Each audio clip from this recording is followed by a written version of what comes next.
I'll say this, I feel old. When I look at, I've got my cousin's son, who's a 23 or 24-year-old young man.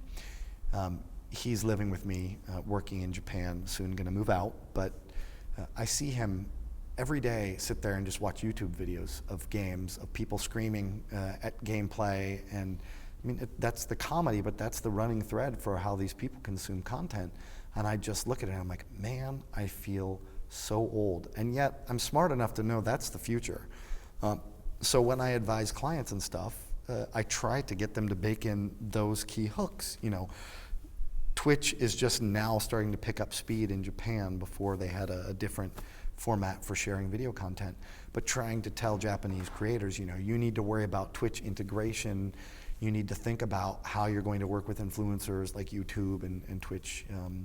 You know, you need to think about esports. These things that haven't really gotten to the Japanese territory yet, trying to get them to bake in those ideas is important. But again, from my perspective, I look at it, I'm just like, I just want to go back to the good old days where it was just one price, you play the game, it's fun, and that's it.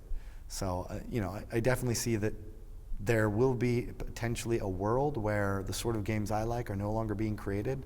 But the one good thing about the indie movement is that it's created a lot of that old school content.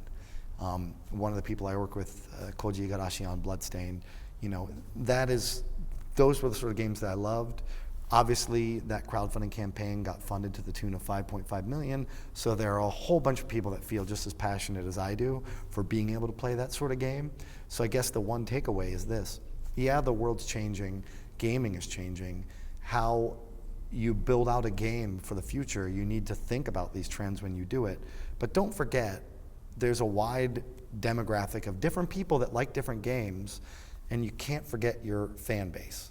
And I think a lot of Japanese publishers have forgotten the fan base. They have fantastic IP that there's tons of fans, and certainly in this social media driven world, they're getting that feedback internally at the PR departments, but they're not greenlighting or moving forward with these sort of projects. Probably because they want to focus on games that earn $100 million versus $5 million. But at the end of the day, it's a shame because that fan base, you know, that is your heart and soul as a publisher, and you need to speak to them too. And there's certainly enough development to go around to hit the $100 million games as well as the $5 million.